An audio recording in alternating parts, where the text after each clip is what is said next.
దూరీతము చేసినటువంటి పాపమన్నది ఉన్నదని ఒకటి ఉండకుండా లేదు. ఎందుకో తెలుసా? కేవలం పుణ్యము చేసినవాడు దేవతగా ఉంటాడు. కేవలం పాపానుభవం తేరు చేసినవాడు ఎక్కువగా ఉంటాడు. పుణ్యము పాపము రెండూ మనుషుడుగా ఉంటాడు. కాబట్టి పాపపుణ్యములు రెండూ ఉన్నాయి. పాపపుణ్యములు రెండూ ఉన్నప్పుడు దూరీతము అంటే పాపము చేసినందుకు అనుభవాన్ని పరమేశ్వరుడు కాలమందు ఎప్పుడో ఒకరోజు ఏదో ఒక సంఘటన ద్వారా పరమేశ్వరుడు ఇచ్చేస్తాడు. ఒకరోజు ఏదో ఒక సంఘటన రూపంలో ఇస్తాడు. చేసిన పాపం ఆయన నిష్కారణంగా నీ కన్నుల వెంట నీరు కారేటట్టు చేయడు. ఒక సంఘటన వలన ఒక క్షణం ఏడుస్తావు. ఒక సంఘటన వల్ల ఒక పూట ఏడుస్తావు. ఒక సంఘటన వలన ఒక రోజంతా ఏడుస్తావు. ఒక సంఘటన వల్ల ఒక జన్మంతా ఏడుస్తావు. ఎందుకని? చేసిన పాపపుణ్యమును దృష్టిలో పెట్టుకొని ఇస్తాడు ఈశ్వరుడు తప్ప ఆయన పైశాచికత్వం ఉన్నవాడు కాదు. అనుభవించాలి. అనుభవిస్తే కానీ పోదది. అందుకనే దురితము లెక్క కట్టి తీసుకొచ్చేస్తాడు. నువ్వు అనుకుంటున్నావు ఇలాగే సంతోషంగా ఉన్నాను అనుకుంటున్నావు. అకస్మాత్తుగా దురితం వచ్చింది. నేను అమెరికా నుంచి ఒక ఫోన్ వచ్చింది. ఒక ఆవిడ చేసి స్టార్టింగ్లోనే నాకు తెలుగు అంతగా రాదండి, ఒకటి చెప్తున్నా వినండి.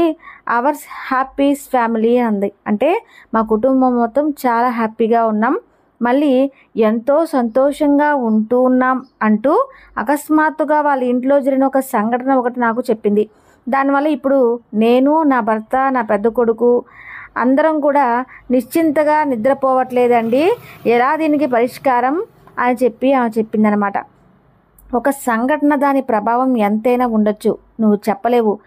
నీకు కాలులో ముళ్ళు గుచ్చుకుంది అనుకో, ఒక అరగంట బాధపడతావు. నువ్వు వేసుకున్న పాదరక్షలోకి రాయి దూరింది అనుకో, చెప్పు విప్పి దిరుపుకొని మళ్ళీ వేసేసుకుంటావు. కాసేపు బాధపడతావు అంతే. కంట్లో నలక పడింది అనుకో, ఒక రాత్రి బాధపడతావు. ఒక జీవితాంతం బాధపడవలసిన వాటి గురించి మంగళకరమైన వేదిక మీద కూర్చొని ఉచ్చరింప చేయడం అనేది తప్పు. కానీ ఏది జరుగుతున్నా సుఖము కావచ్చు, దుఃఖము కావచ్చు, ఈశ్వరుడు లెక్క కట్టి ఇస్తున్నాడు. అది వస్తుంది, ఎప్పుడో ఒకప్పుడు వస్తుంది. అది రాదని చెప్పడానికి అవకాశమే లేదు. ఎందుకంటే నువ్వు చేసిన దురితం ఏమిటో నీకు తెలుసు కాబట్టి ఇది రాదని చెప్పలేం. కాబట్టి ప్రార్థన చేయాలా వద్దా, అక్కడ ఈశ్వరుడు యొక్క అవసరం. అయ్య బాబోయ్, ఏవండి నేను తప్పు చేశాను అనుకోకుండా తెలియక నన్ను మన్నించండి ఈశ్వరా అని అంటే ఆ తండ్రి చిత్తశుద్ధితో ప్రార్థన చేస్తే చాలు. నమ శిభ్యాం అశుభ్యాం అంటే పాము కరవవలసిన దాన్ని చీమతో కరిపించి వదిలేస్తాడు. ఆయనకి అధికారం ఉంది మహానుభావుడికి. కాబట్టి ఆయన దురితము తీయగలడు. దురితము యొక్క ప్రభావమును తగ్గిస్తాడు, బాగా తగ్గిస్తాడనమాట.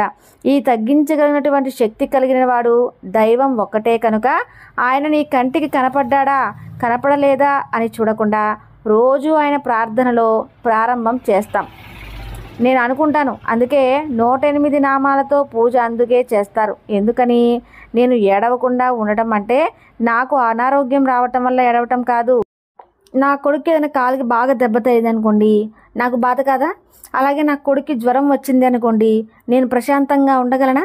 ఇలా ఉపన్యాసం చెప్పగలనా? నా మనసు ఉద్రేగానికి గురవుతుందా? అసలు నేను ప్రశాంతంగా ఉండగలనా?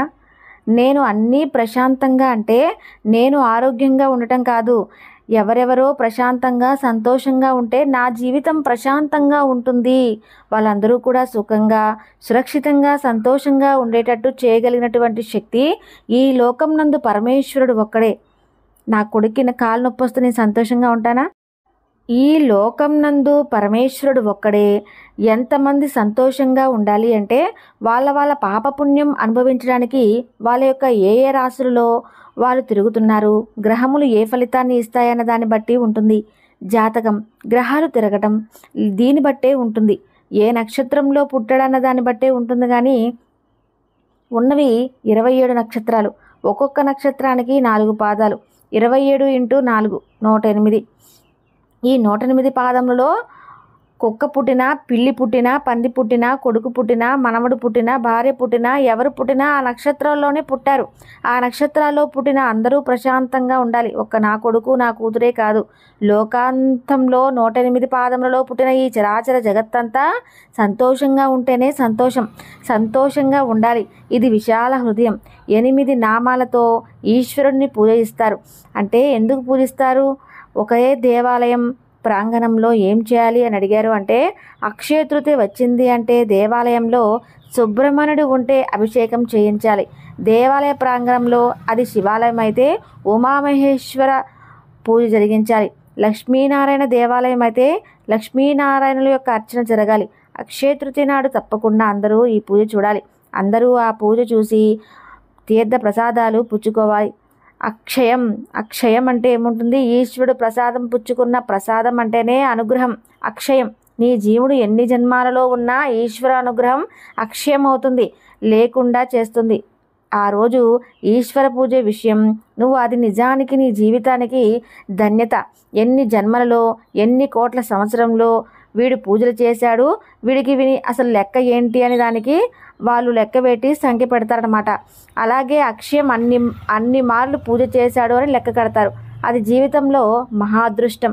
మరి అక్షయ తృతీయ నాడు పూజ చేయక చూడక ఇంకెందుకు దేవాలయం? అందుకే చాలామంది అడుగుతారు, రేపు అక్షయ తృతీయ గురువారం నాడు వస్తుంది అంటే ఆ రోజున ఉద్రభాండం దానం చేస్తాం, మీతో మనవి చేశాను అంటే గిరిగంధం పెడతారు.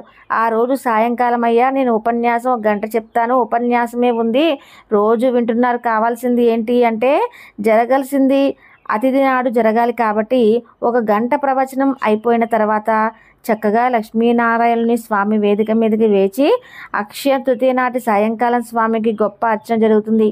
అర్చన చూసి మనమందరం తీర్థప్రసాదాలు పుచ్చుకుని ఇంటికి వెళ్తాం. అక్షయ తృతీయ నాడు అనుభవించవలసినటువంటి గొప్ప స్థితి అది.